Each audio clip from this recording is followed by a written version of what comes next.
What's up, everybody? Dr. Chris Featherstone and the split screen. There we go. Return of the man. What is up, Bro. Doctor? Man, What how are is you? up? How are you doing, man? I am doing okay. How are you, man? Good, man. Also, man, well, big shout out to the awesome, legendary Bill Apted for subbing in for last week being the honorary bro. Oh, Did cool, man. Good. Yeah. Yeah. Who's better than that, right, bro? Yeah, he did a great job as always, man. He's always coming in and doing some great things, man. He is the one and only Bill Apter, man. Great to have him on the show last week. But the band is back together, and Vince Russo is back from vacay, man. How's life? Life's good, bro. Obviously, a lot went down late last week, and I haven't really even started talking about it yet. Mhm. Because I got a lot of feelings about a lot of things these days, bro. But yeah, man, a lot going on, bro. Yes, indeed, man. So, give us a 30,000-foot view of what you think about all this chaos over the past week, man. Well, bro, I don't think it's as chaotic as everybody thinks, and I'll tell you why. There was a line I wrote for Vince McMahon many, many, many times, and I think you can remember during the Attitude Era him saying the line. Let me get in the center here before Raju I think starts I know what it screaming at is. me over here, bro. I think I know what it is, but Uh, we'll see. yeah, you heard Vince say many, many times, "We could do this the hard way. We could do this the easy way." That's true. And I believe coming from the board of directors, and now from what I'm reading anyway from the Wall Street Journal, because bro, can we now all agree that wrestling journalists know nothing? Absolutely nothing. They are treating this story like it's just another story. You know why? Because they know nothing. They have no information. So the Wall Street Journal now is saying that this is turning into a federal investigation. Yes, indeed. So it's Vince, we could do this the hard way or the easy way. The easy way is you disappear. The hard way is your name just gets dragged through the mud, and you're going to bring your daughter with you. You're going to bring your son. You're going to bring everybody in your company with you. Here's the bottom line, bro. I worked with Vince. I know Vince. Guys, if you really think Vince McMahon is retired, literally you're clueless. Well, bro, what do you think Vince McMahon is doing, bro? Reading a book? He's probably still a gorilla. He probably was Yeah, still a gorilla. right. What do you guys think he's doing? Going for a stroll on the beach in Boca Raton, like hanging out at the pool in Connecticut? Golfing in his Guys, juggernaut give shorts. me a break. Give me a break. Retirement basically meant I cannot show my face up at TV anymore, at the office anymore. But if you don't think, bro, every single thing is still not getting run by him, and he's not calling the shots wherever he's hunkered down, then you don't know Vince McMahon, because there literally is nothing for this man to do. Vince McMahon, Chris, would not know what to do with himself for a day. Like one full day, he wouldn't know what to do with himself. So the retirement thing is a farce. Obviously, the daughter's in charge, the son-in-law is in charge. People he can, obviously control are in charge. So he definitely is still pulling the strings, calling the shots. But for him to agree to do this, bro, to get him to do this, bro, there's going to be some stuff coming down the pike where I really think he's going to be in a mess of trouble. And I got to tell you, Chris, I've got to separate the professional from the personal, because Chris, I got to tell you, man, and people, will have an issue with me saying this, but I am going to say it on a personal level. I am so disappointed in Vince McMahon. And I am so disappointed in myself for handing a person like this literally my life on a silver platter, and literally putting his company before my own family, because at the end of the day, bro, he wasn't worthy. And here's the bottom line, Chris. You and I both know this because we're Christian men, and we'd be lying to the world if we told them that we are not sinners.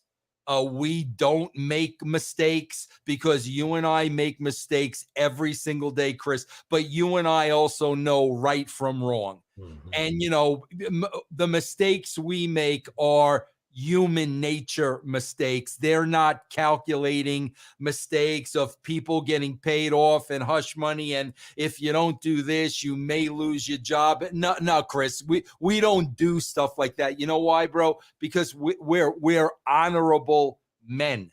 And you know how Vince McMahon is an honorable, bro? Because honorable men go out in honorable fashion. Not in a tweet that it's time to retire. That's not honorable. And I am so disappointed in him, bro. I am so disappointed in myself. I got to tell you, though, Chris, I am relieved knowing none of this seems to have taken place when I was there. Yeah. And bro, I gotta tell you, man, that was the relationship I had with Vince, and Ed and I had with Vince. Like, bro, he knew we weren't of that world. He knew we were two Italian guys from Long Island, married guys. I had a family. All we wanted to do was write the best show. We were not part of that world. Whatever went on the level, above us, we knew nothing about. We didn't care about it. We didn't want to know anything. And I got to be honest with you, I really think that we kind of kept Vince on the straight and narrow, because not being of that wrestling world, I think he was very careful about the way he acted around us, bro, because we weren't one of the boys. If he was screwing around with his secretary or wrestlers, we wouldn't have given him the old pat on the back, like, yeah, Vince, we wouldn't have done that. So I really believe, bro, he was a different guy when we were working for him, because obviously everything seems to have taken place beyond 2005. And I just got very, very, very strong feelings about this, bro. I'm disappointed in him. I'm disappointed in myself. I don't know, Chris. That doesn't take away the professional side of who he is and what he accomplished in wrestling. That is totally separate. I'm talking about man to man, bro. It's a very difficult pill for me to swallow. Yeah. How farther do you think these investigations will go? Will it get to the point of, a misappropriation of funds or embezzlement or anything like that? Like, does it go from just a immoral act to an illegal act? I think, bro, I think he was smart enough to pay off these women with his own money. Okay. I don't think he was stupid enough to use government funds. I mean, Chris, I hear now it's up to like 14.5, maybe. I was reading 14. Chris, let's be honest. To you and I, $14.5 million to Vince is $10,000. I mean, it's nothing to him. Yeah. So I'm sure all of that came out of his pocket. What I think could ultimately nail him is, again, putting these females in a situation where if they didn't do what the boss wanted, then their jobs were affected, then they were fired, then they were not used, then they were blackballed. That's the Harvey Weinstein story, bro. That's exactly what happened to Weinstein. And that's why, bro, I don't think it's how the funds were allocated. I don't think Vince is that stupid. But if you have, like, especially the one case with, you know, the diva who did the favor the one time and then he wanted more and she didn't feel comfortable. Next thing we know, she's no longer being used. I doubt that was just one case. And if there are a couple of cases, bro, like, he's in trouble, man. Bro, the guy's not going to even fake a retirement if he felt there wasn't some level of concern. I would even argue that this retirement decision had nothing to do with Vince McMahon. I think that he would, That's you a know, great point, Chris. Vince McMahon he thinks that he's invincible. You know, Great point. You know, Yes. I think this was either a PR agent or an attorney that told him to do this. And or Nick Khan. Or Khan. I think Khan could have influenced them, but I think even from a legal standpoint, I think it has to be either an attorney or a PR agent. I mean, my undergrad's in PR. I know all about PR. Yeah. This seems like a PR move to tell Vince McMahon to retire, because I would highly doubt that, you know, steroid scandals and all types of, daggone drug scandals in the 80s, you know, from the Pennsylvania doctor, you know, he's been through the ringer a few times in the court. And I don't think that, I mean, he's passed them, you know, he's gotten through them over the past, you know, 35 years. It would just really surprise me if this was a Vince McMahon straight up, like he just woke up and was like, oh, let me tweet this. This just seems like a PR or a legal, you know, attorney counsel move. Well, Chris, unless there's a little difference here between the steroid trial back in the early 90s and whatnot, because the difference is, listen, man, Vince McMahon is not by any means a family man. I mean, Chris, I'll never forget. I left Vince because he told me to hire a nanny to watch my kids. Mm-hmm. I talked to Shane McMahon just a couple of years ago, and I literally said, Shane, do you know why I left? He goes, yeah, Vince told me WCW offered you more money. I said, well, Vince is full of crap, Shane. I said, here is why I left. And I told Shane what happened. There was a long silent pause, bro, and Shane turned to me and said, Vince, that doesn't surprise me at all. He's like that with my kids. Mm-hmm. So Vince could care less about family. However, bro, in this case, what this could really do to Stephanie, grandkids, I mean, bro, this could really leave his family in a very bad situation. So, bro, if he's got one iota of love for his family, you know, and I really think about Stephanie more than anything, because Stephanie was always kind of like daddy's little girl. Yeah. The $1 billion princess is what. Yes, bro. Yeah. I can see him not wanting her to, you know, really, you know, come across in a bad light, because it's funny, bro. And I guess when she was on SmackDown, like nothing was really said. They kind of glossed right over the Vince thing and went right into a wrestling angle. It's almost like nothing can be said. Bro, never one time have we heard the word innocent from anybody. True. No, nobody has pleaded, no, we did not do this. Nobody, not Stephanie, not Vince, nobody. So there is definitely guilt here, bro. It just really depends on what degree, you know? Yeah, I could definitely see that. And you know Vince more than I do. I mean, I don't know Vince at all. you know Vince, so you would definitely have more of an experiential, you know, standpoint. I'm just thinking of things from a PR and from a PR background and being a psychology doctor. When someone like a Vince McMahon, you know, when this first came out, what did he do? He got in front of it. He He did what appeared he on does. SmackDown. He appeared on Raw. He did what he does. He did what Exactly. Vince McMahon does. Right. Exactly. He got in front of it. That is PR 101 to get in front of it.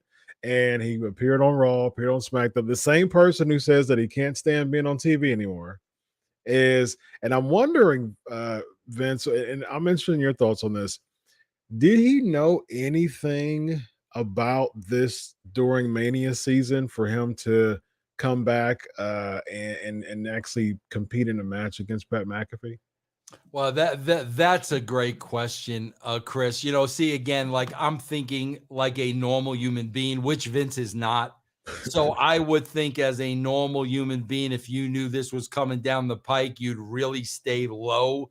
You Mhm, would not, stay small, bro. Again, let's get back to PR. mhm, Stay small. mhm. So who knows? Because Vince does what Vince does, bro. Yeah, You know? yeah.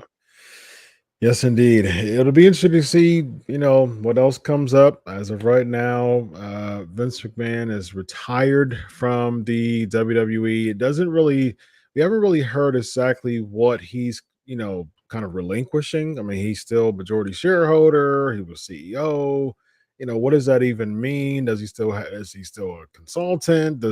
What does that even mean? We don't even know much information about that right now. We do know that there are new co-CEOs and Stephanie McMahon and Nick Khan. What do you think Nick Khan is feeling throughout all this of being basically the new guy in town, becoming president, and now is a co-CEO of the entire company? Bro, we have spoke about in the past the Nick Khan connection with The Rock, Mhm. and they've known each other for a very long time. And between them, if they needed to raise money to buy this company, but that's the interesting thing, bro. That is the interesting Mhm. thing. There is no question between Khan and Rock, they could raise the funds to buy this company. But now, bro, you've got a tarnished company now. You've got a company with a stain and a stigma. And like you said, bro, if it was PR or lawyers telling them to step away, I guarantee you a lot of that had to do with USA Network. A Mhm. lot of that had to do with Peacock. A lot of that had to do with Fox Yep. and the big business partners. And basically, Vince, if you don't want to do any damage, bro, you need to step away from this. Yep. So, now it seems like the company is much more vulnerable to be bought over, but Yep. at the same time, is it as valuable as it once was? Mm. It'll be difficult to to have a different type of presentation. I mean, you know, Stephanie McMahon was chief brand officer, so she was the one doing a lot of the presentations when it comes to the WrestleManias and the press conferences and things like that. That was something that she was really good at, and she has the image for it too. And of course, she is. It's interesting. Nick Khan, he's a good businessman. He's a fantastic businessman. So he knows what to do and knows what to say to get these big deals. So it would be interesting to see if that does create a big curveball for them when it comes to renegotiating deals. I think with some lapse of time, because I don't remember when I know it was a 5-year deal for Fox. I don't remember. I don't know when it's up. I think it's up 23 or 24 maybe. Right. I think it's approaching up here soon as far as their 5-year deal with Fox. I think it was 2018 or 19 when they did that deal, penned in that deal. Uh, and I think at the same time, it's one of those things that if it's sooner, which it could be within the next year or two of them renegotiating the deal, is that enough time lapse from all this to not have that hurdle and have that big stain? You know what I mean? So what do you think about that? Yeah, I don't know, bro. I don't know if, those who make the decisions at big corporations and network and streaming services, bro, they may look at this product totally different without Vince McMahon involved. I mean, Vince McMahon was the Wizard of Oz, bro. This was the guy for the last 50 years, behind the curtain.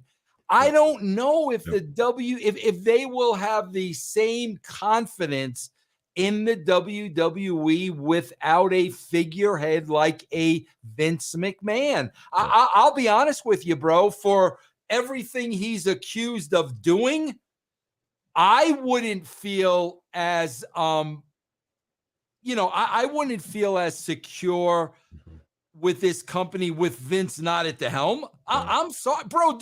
Just because Stephanie McMahon is his blood doesn't mean she can run this company. Just because Triple H is a son-in-law doesn't mean he can run this company. So if Vince McMahon is no longer running the show, man, I think that's going to have an impact on those who, would have gladly done business with him in the past. Yeah, I think you bring up a really good point there.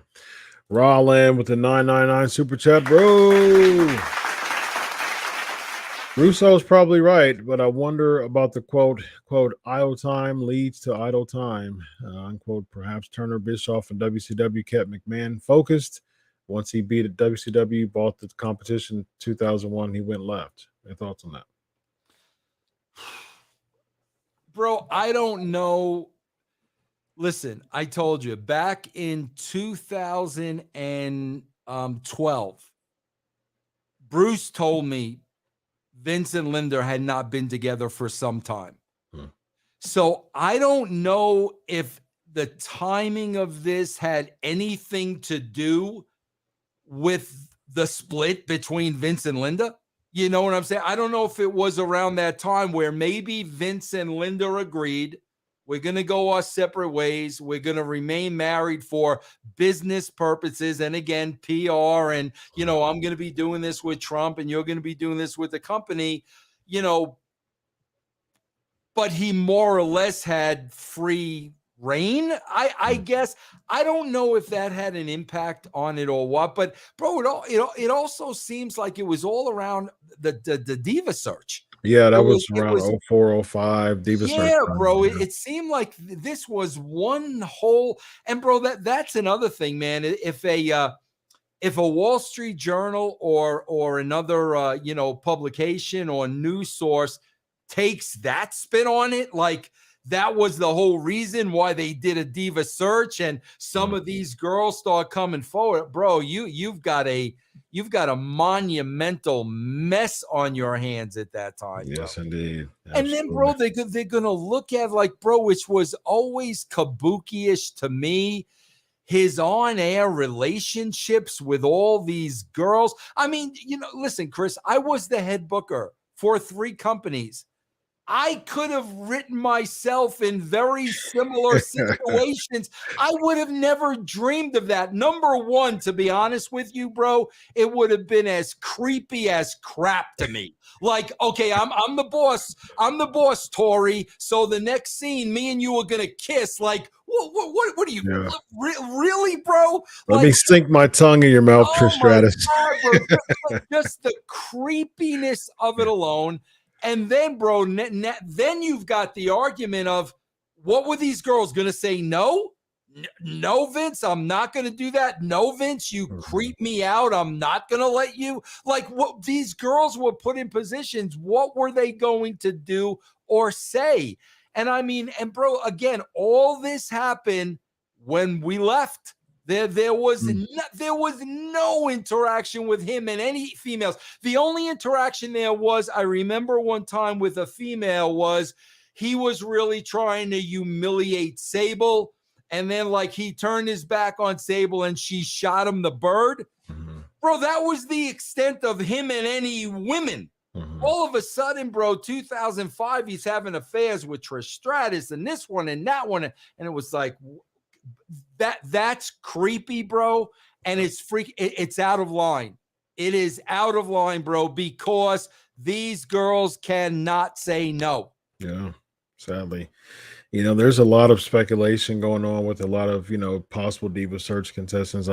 No need to get into that because we don't know, I mean, as far as which Diva Search contestants or if any at all, but it definitely seems like, during that 04, 05, 06, 07 Diva Search era, lots of stuff going on with the contestants. We don't know who, no need to throw names out there as far as who we think. We'll just let that unfold if that needs to unfold. But I definitely think, with all of this, it definitely seems like, because I deal with clients who's, been sexually abused and things like that. And a lot of times people who have been sexually abused and they don't feel like, standing alone and doing it by themselves. They don't do it by themselves because they feel like there's a lot of things that would damage their reputation. A lot of people will think that they're not telling the truth, so that will Right, be a of course. backlash. There's a lot of things that comes with the reason why people don't say it up front.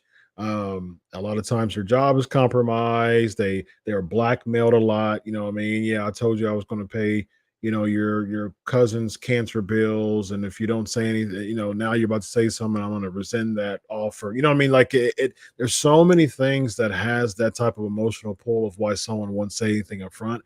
But when there is a group of people do feel more secure in sharing their story. If a whole barrage of stories come out, someone does feel more empowered.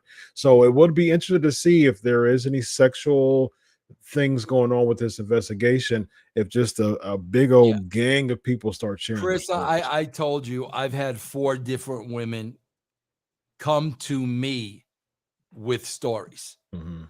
4 different girls that I know very well. And I will tell you right now, bro, one of them did involve Johnny Ace, and one of them were released from the company because they did not give into Johnny Ace's advances. And Mhm. bro, this story was told to me years ago. Somebody didn't just tell me this story a week ago. This was years ago. Yep. So I know, like I said, 4 cases myself, and everything you just said was all the reasons why they wouldn't come forward, bro. Everything. And I said, well, I don't know what I can do for you.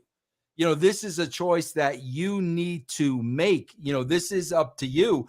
But I could tell you, bro, all 4 of these women have lived it with it for Mhm. years. And like, just they can't get past it, Chris. No, no. I mean, the trauma that's just so residual just stays for so long, and it's just like you want to tell somebody, you want to say, you want to say it, but you think of all the things that you feel that would backfire and be, come against you if you do share it. And especially if someone with a big name and a big public figure, a lot of times people are more prone to believe that person than some other, some female, from 1997 or something like that, sharing about, oh, why'd you share it now? I don't believe that happens all the time in the court of public opinion. They usually favor, usually don't really give the grace or just the opportunity for someone to really come out with these things. And so Yeah. it'll be interesting to see that. And Chris, on top of that, bro, it's the code in the wrestling business. Mhm. What happens in the locker rooms, which to Things, me is BS, bro. agreed. I don't care what the business is.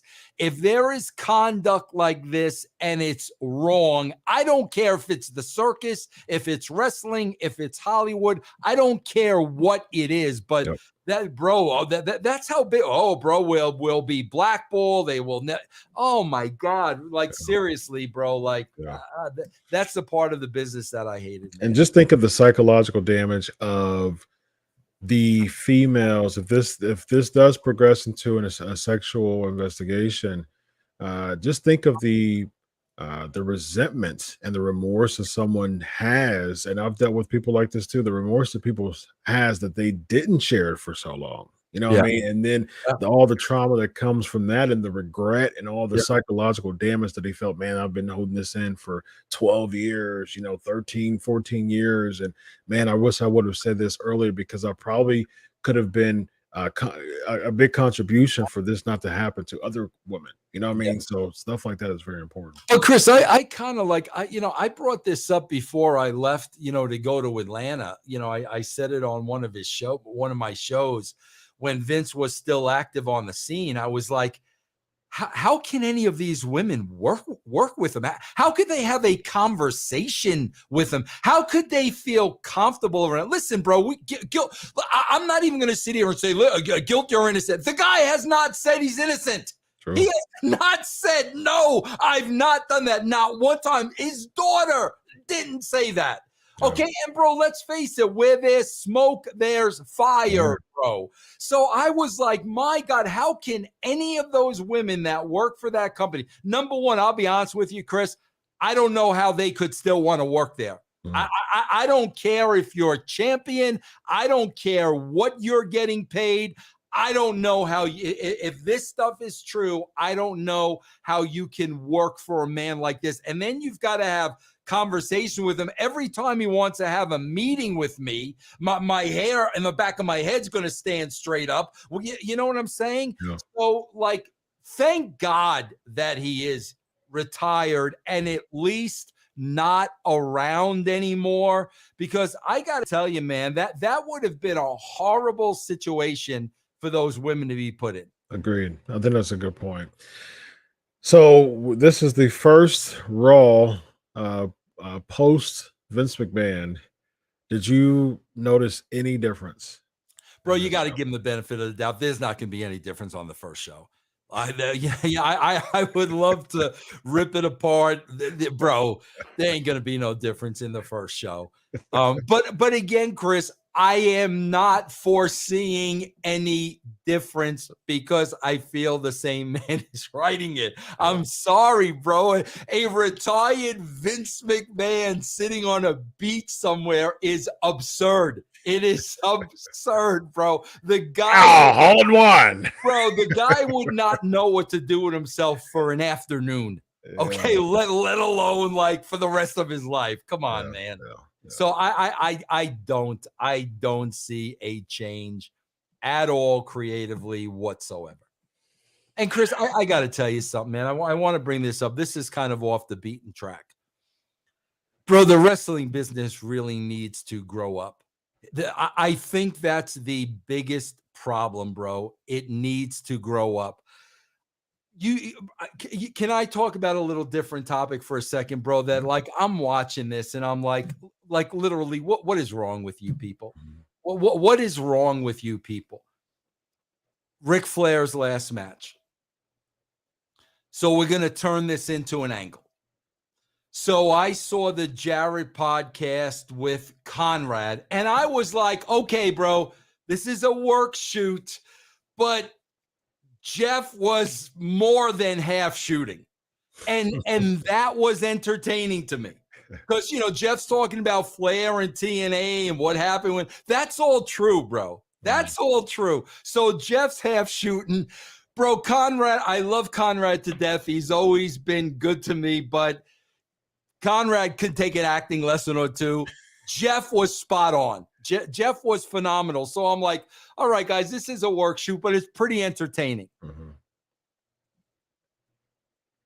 Then I see them jump Ric Flair. And I'm like, what is wrong with you, Pete? What is, bro, we cannot just have Ric Flair's last hurrah, bro. He's got to be bleeding. Yeah. Karen Angle's got to be wearing, I just so happen to wear a white dress so I can get, what the, bro, like, what are you guys, like 12? Like, Gersh, be honest with me. Is there one person out there that believes any of that stuff? And bro, here's the part that's disappointing to me. For the amount of years that Conrad has been in the business and Jeff has been in the business and Ric Flair has been in the business, they still have no idea, bro, how to do a worked shoot. Because here's the biggest flaw, bro. Here's the biggest flaw in the whole thing.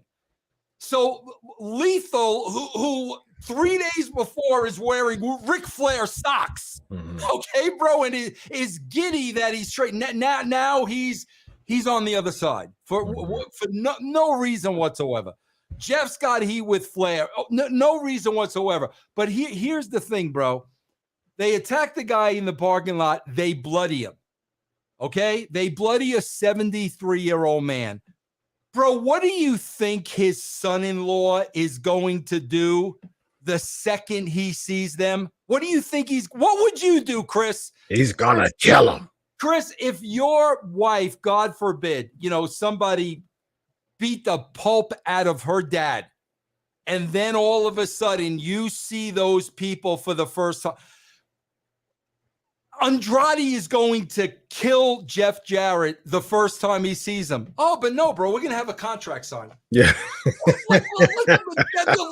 How long have you guys been in the business? Like seriously? And I'm going to sit here and I'm going to believe this? Yeah.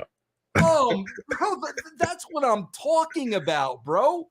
That's a great point, man. Oh, my gosh, bro. Yeah, I'm going to wear a suit. And I'm going to sit across from a guy that just bloodied my 73-year-old father-in-law. I'm going to sit there.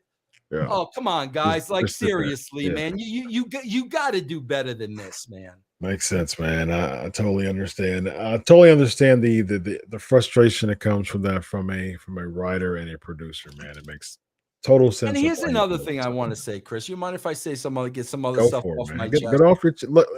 Do I mind? I'm a therapist, Vince. Of course. Chris, I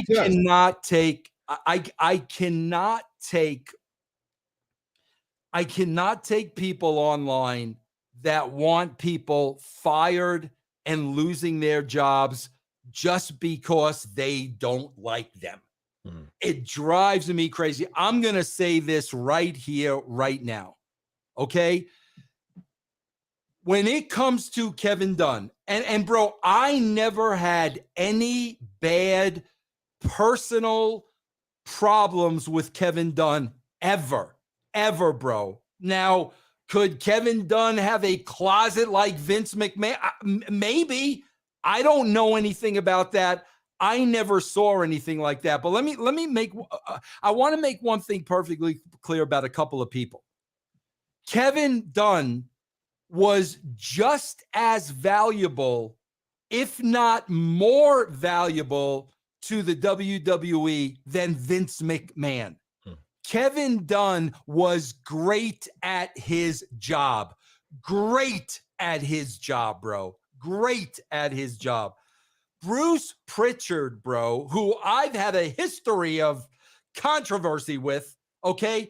The best producer I ever worked with in my life. Bruce Prichard should go down in history as the greatest wrestling producer of all time. Better than me, better than Vince, better than Bischoff. Bruce Prichard is a great wrestling producer. And these people that want Bruce fired and Kevin fired and fire this one and fire that one, they have no idea what these individuals actually bring to the table. And I mean, Chris, again, for anybody wanting to see anybody else get fired in this day and age, bro, listen, if it's a case of Vince McMahon and like, bro, what you did allegedly, totally inappropriate, totally out of line, you should probably lose your job. I understand that, but wanting Kevin Dunn's head and Bruce Prichard's head just because you don't like them when you don't have a clue as to what they brought to the table. Bro, the WWE would have been a totally different company had Kevin Dunn not been there. A totally different company, bro. This is a guy that gave his entire life to the wrestling business. His entire life. And to just want this guy gone because we don't like him and because he allegedly said he didn't think Becky Lynch was attractive enough to be a WWE champion. Bro, that's the guy's opinion. That's his opinion. That's his opinion. Oh, okay. So what? We all have opinions. You want the guy dead for having an opinion? Yeah. Well, that's social media nowadays. If you have an opinion, if you have an opinion that doesn't agree with theirs or their 8 friends, all of a sudden you're villainized. Oh, bro, Yeah, it's please, man. unfortunate. Please. I don't want to see anybody lose their job if it's not warranted. Yeah, agreed. Yeah, but Kevin Dunn's been, there since what, 80, like mid 80s, somewhere around there. It's like early mid 80s. Yeah, it's been crazy. And he was even featured on Triple H's My Time song. His name was mentioned. You put your finger on the switch, Dunn. That was an homage to Kevin Dunn. So Rollin with the 499 super chats. Bro, 2 questions for Vince. Is it possible McMahon was ready to retire once he handed Taker into the Hall of Fame, once he inducted Taker to the Hall of Fame? And then 2, is there one thing you admire about Vincent Kennedy McMahon? 1, absolutely not. No, number 2, listen, bro, I said this all the time, and I will never stop saying this. Bro, when I was in the wrestling business, I was a workaholic, Chris. First one there, last one to leave. Okay. And the reason I was successful, bro, was because nobody was going to outwork me. They were not going, it just wasn't going to happen. They weren't going to outwork me. Bro, no matter what time I showed up for work, no matter what time I left, Vince's car was always there. Mm-hmm. Always there, bro. Every single day. So the work ethic was second to none. However, when you have that kind of a work ethic, Chris, something's getting sacrificed. And things got sacrificed. Yep. And as much as I admire and respect his work ethic and whatever the $14 billion he's worth now, bro, looking back, was it really worth it? Like, was it really worth it? Like the moments you lost, was it really worth it? So, bro, nobody will ever match that man's work ethic. Nobody. Yeah. Nobody. Yeah. Shout out to Eric, man, bringing out the Dunning-Kruger effect, man. That lit me up as a psychology doctor, man. Very, very nice, man. What is that? What is the Dunning-Kruger effect? So there's basically the Dunning-Kruger effect is an opposite of the imposter syndrome. So the imposter syndrome is someone who doesn't really accept their accolades. They get a bunch of acknowledgments. They don't believe that it's them. They believe it's either somebody else to talk about, or they can't really accept those accolades because they don't feel like they can really either deserve it, or they really don't feel like they fit that that person that someone's or people are claiming. The Dunning-Kruger effect is the opposite of that. It's basically 2 psychologists that did it. Dunning and Kruger did a study on that. So basically, the Dunning-Kruger effect is when someone basically oversells themselves and believes that they are much knowledgeable about a thing, or have a lot of expertise in something, where they're like, they really don't know as much as they're really selling themselves, but they have this type of aura to them that they're not as smart as they think they are, or they're not as have enough expertise or knowledgeable about something that they think they are. So it's Chris, let me ask you this from a psychological point of view. I'm going to tell you what is to this day, the biggest heat and the biggest issue I had with Vince to this day. And I don't understand it. And maybe you can break it down for me. Chris, human nature. The greatest compliment you can give to somebody is a pat on the back and attaboy. Mm-hmm. Appreciate them for what they did and tell them that. Give them credit. Put them over. Yep. That's the great, bro. That's more valuable than money. It really does. And it makes people feel good. Okay, that's number one. Number two, it costs you nothing to do that. Nothing. Doesn't cost you a dime to do that. Okay. My entire life, I have gone out of my way to put people over. And yeah, bro, Ed Ferrara dropped out of the wrestling business God knows how many years ago. I can't tell you how many times a day I say Russo Ferrara, Russo Ferrara. I don't have to say that. Ed's gone. But it was Russo and Ferrara. He was an integral part to my success. You know, Jeff Lane on the brand now is an integral part to my success. So I always make sure I put those over to make them feel good and to let them know, bro, I could not have done this without you. Not Vince McMahon.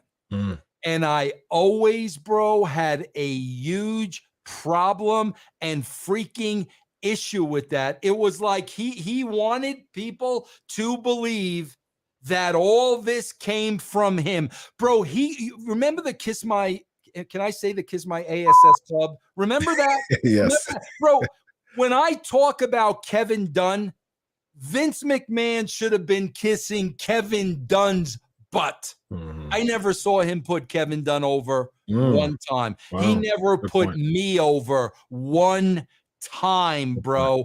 And I always had such an issue with him wanting everybody to believe that it all started and ended with him, when I know there were people in that company that gave their lives for his success. Yeah. I've always had that issue with him. I have that issue with him to this day. Yeah. Give me the psychology behind a person's mindset like that. Yeah, I definitely think it's important to give people their flowers while they're alive, for sure. I'm a huge fan of that. I mean, it just boils down to, you know, egocentricity and narcissism. I mean, that's what it boils down to. If someone's an egomaniac, everything, the whole world revolves around them, and anybody who stands next to them that's taking their shine, is taking their spot. And someone who's dealing with narcissism, you know, I'm not diagnosing Vince McMahon with narcissism, but me being a psychology doctor can tell you that there's definitely some narcissistic tendencies there. But I mean, it's just someone who doesn't want someone else to get their spot. And the root of narcissism is insecurity. So a lot of times someone can feel insecure if someone does take their spot, or if they don't feel as heralded and lauded and praised as they want to be. And they can't, and it gets to the point where they can't even share any type of spotlight because they feel like it's confiscating their own spotlight. And that's where the insecurity comes from. And bro, like, that has never changed because, you know, bro, I swear to God, my last exchange with him that I think was back in October, if I can remember, I think it was in October, whatever.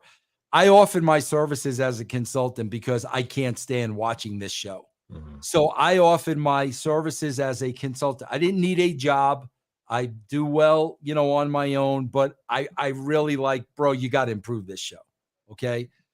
So he wanted me to watch and critique a couple of the Raws. And I'm like, okay, bro, like, I'll be happy to do that. I'm not doing that for free. Like, what's the arrangement? What, you want to do it for a month, whatever you want to do it. Bro, he came back and he said to me, man, you think pretty highly of yourself, don't you? And I'm like, no, bro, you want me to do a job. I'm going to get paid to do that job. Like, people get paid for work, but like nothing had changed. Nothing had changed. And he goes, oh, bro, if that were me, I would have jumped at the opportunity. And I said, to work for free? Like, you would have jumped at the opportunity to work for free. I'm like, bro, like, you know, and that was it. But that's the one thing, bro, that I'm sorry, man. I could never accept that, man. Well, narcissists are master manipulators and gaslighters, so it definitely seemed like that was the case. Let's spend 5 minutes on this Raw stuff. Just to give me some good some takeaways. This is Rey Mysterio's 20-year, celebration. Definitely a huge step down from John Cena's just a few weeks ago. I mean, what a night and day 20-year celebration difference. This ends up with him being in a regular tag match after just a promo that really fell flat, and then him getting power bombed by Judgment Day. That was basically Rey Mysterio's, and then another match being announced for SummerSlam, which seems like this is going to be the time that Dominic turns. But this was the night Dominic should have turned, bro. You talked about this weeks ago. See, Chris, I'm giving you credit. You talked about this was tailor-made. Yep. The family there. I was just waiting for it. Yeah. I mean, like the speech to me, it just took away from the speech to me. Because Dominic was there the whole time. I was waiting, like, is he going to turn? Bro, and I was watching him in the back, and he was kind of selling and I'm like, okay, like I'm just waiting for the punchline that never came. It never came. And I was looking at the camera angles. Like there was camera angles that was like completely shot on Ray, and then like I was thinking like a blind side, like from the camera angle. I was thinking of so many different things. I'm like, why are you having Dominic there and Aaliyah, in the back? Her, his daughter, his wife's in the back, and it's like all of that. And it just seems like Dominic being there took the shine away from that promo because I was just waiting for that big old club in the back. It's just, I don't know. This celebration to me for Ray just definitely seemed like there was like some type of pettiness involved in it because there were a couple times that he went away from the company. There was one time that he wanted to leave, but his contract was frozen and things like that. And it doesn't seem like, and he's a WCW guy, you know what I mean? So it just doesn't seem, it just seems like compared to Cena, who's a WWE guy, Mysterio being a WCW guy, it just seems like this 20-year anniversary was just simply for an angle to try to bring up some type of extra layer to the Judgment Day thing that's already been flat for weeks. Yeah, and bro, just a huge missed opportunity. And bro, here's another thing like that really, really bothered me. And this may be petty, but I'm just telling you it bothered me. Bro, this is your 20 years. You're giving a heartfelt speech and whatnot. Why are you wearing the gimmick eyes? Like seriously, bro. I wanted to. It's bad enough he's wearing a mask, so you can't see any emotion. Then you're wearing the gimmick eyes, and I'm like, bro, like, hey, listen, Chris. Maybe I'm out of touch with what's going on, but I'm watching this stuff, and I'm like, I just watched this stuff, and I'm like, do you seriously want me to believe this? Yeah. You seriously like think that people are sitting on the other ends of their television believing that? Like, why is Jeff Jarrett the special guest referee? Nashville, do we even know? Tennessee affiliation, most likely. But I think Lawler should have been the referee if that's the case. I mean, he's the Tennessee guy. I mean, Jarrett's the Tennessee guy with Jerry and with his dad Jerry. With the territories. Like I get it was Continental and stuff, but I think if you're thinking of like Tennessee, you're thinking of like Jerry Lawler to me. But I mean, I'm cool. I like Jared. Jared's, I just don't understand any of this, bro. Yeah. Bro, I'm watching that opening segment, and bro, I'm not kidding you. I started watching this show at 8:15. It starts at 6:00 here, so I got to go to my recordings, right, bro? I swear to you, as I'm watching this opening segment, I started thinking, wait a minute. This was last week's show. Heyman's in the ring. Theory comes out. Bro, I didn't know if I had the right show because they did this same exact open last week. And I'm like, I don't know, bro. Maybe. Well, Roman was there this week, though. Roman was there. I didn't even remember whether he was there or not last week, bro. No, he wasn't there. This is the first time Roman's competed on Raw since last September. Interesting enough. Yeah. It's been 10 months. So and well, that was the beginning of the segment. Theory comes out. I mean, Theory just he got mollywopped by Brock on Friday, and now he comes in timidly coming in and ends up getting super kicked. Do you think, and we'll get, I'm sure we'll get to, predictions sooner than later on a different show.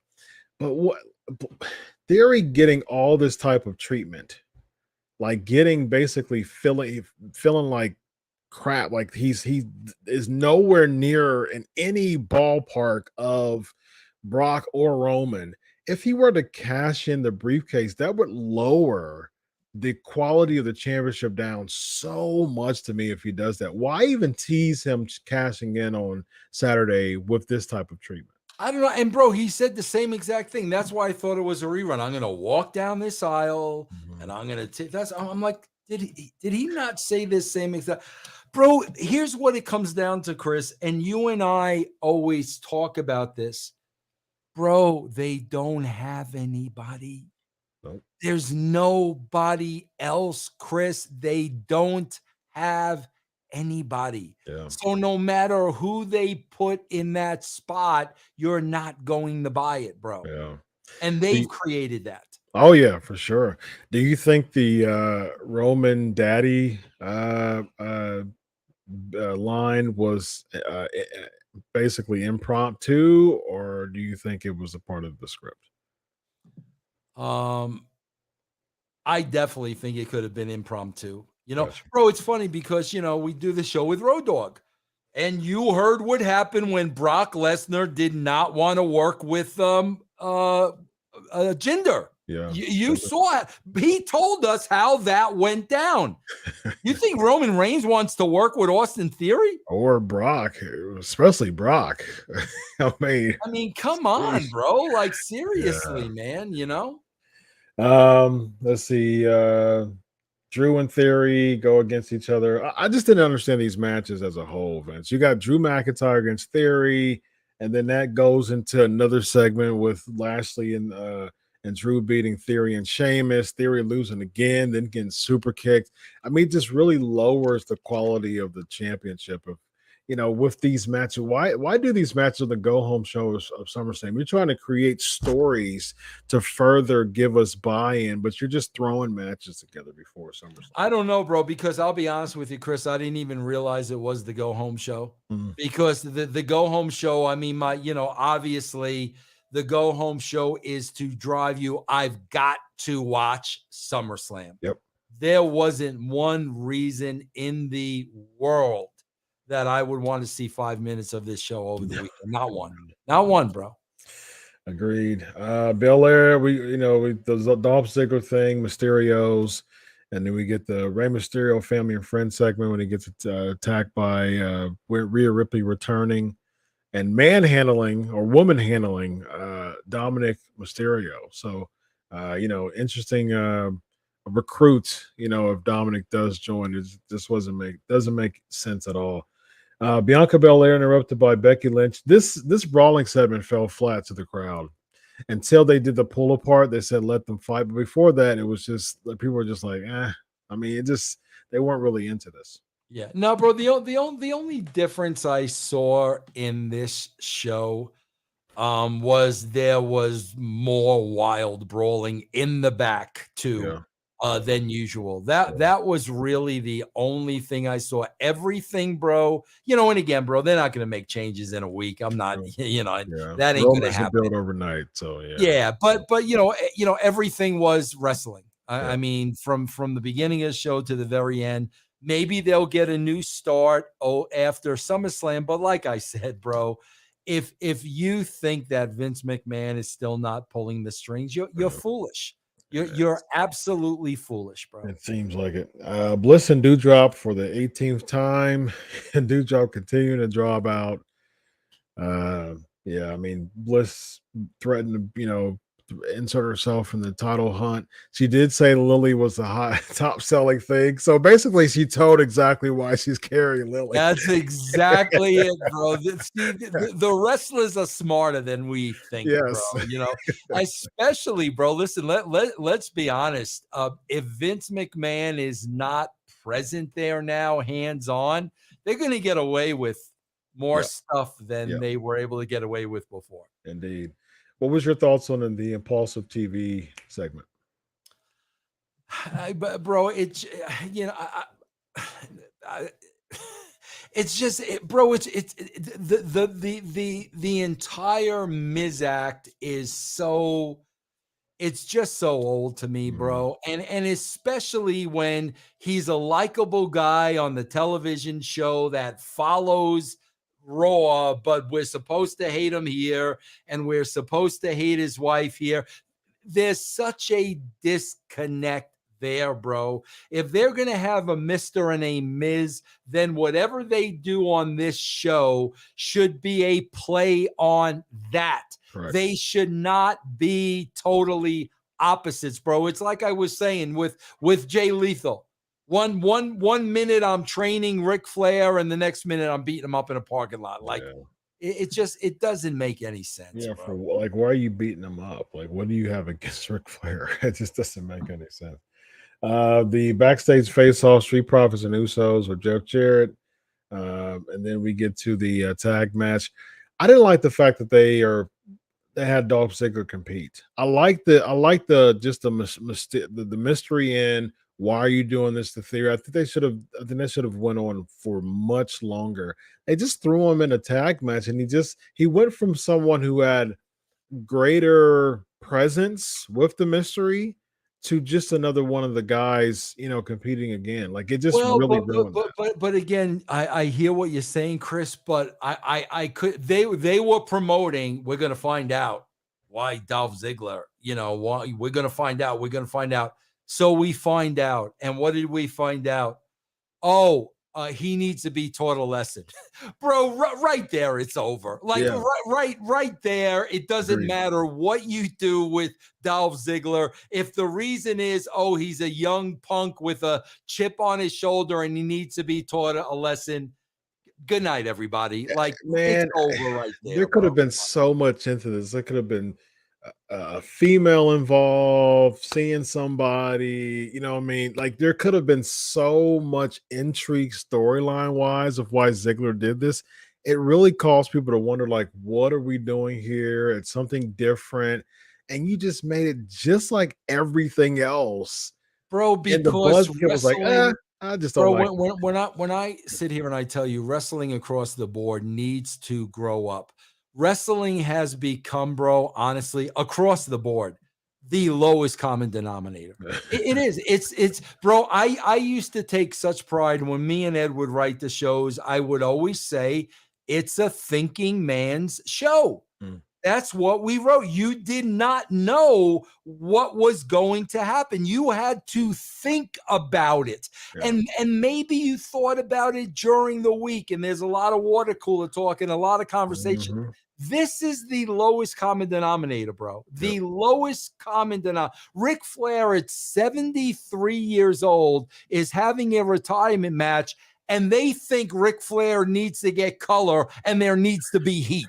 Like, seriously, what world do you people live in, bro? I agree with that.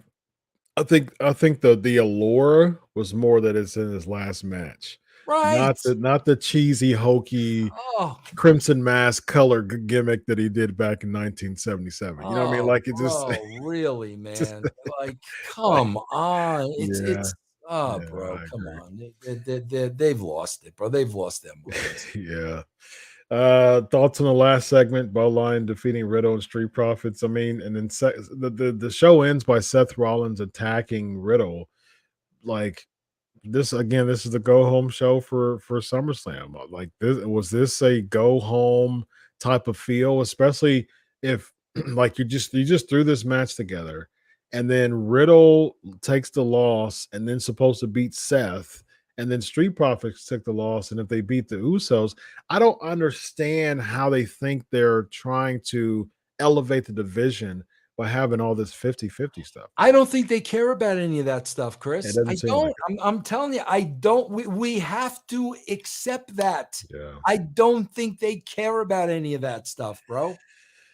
Sadly enough, I think that you're right, Vince. So, well, let the listeners know about the brand, my man. Yeah, guys, check it out, man. Check out channelattitude.com. There's going to be a lot of talk this week about all this stuff, and I'm going to be talking about it with, the Al Snows and the Stevie Rays and the EC3s and Stevie Richard and everybody. Disco's coming back in August. He's been gone for a while. So check it out, man. Channelattitude.com.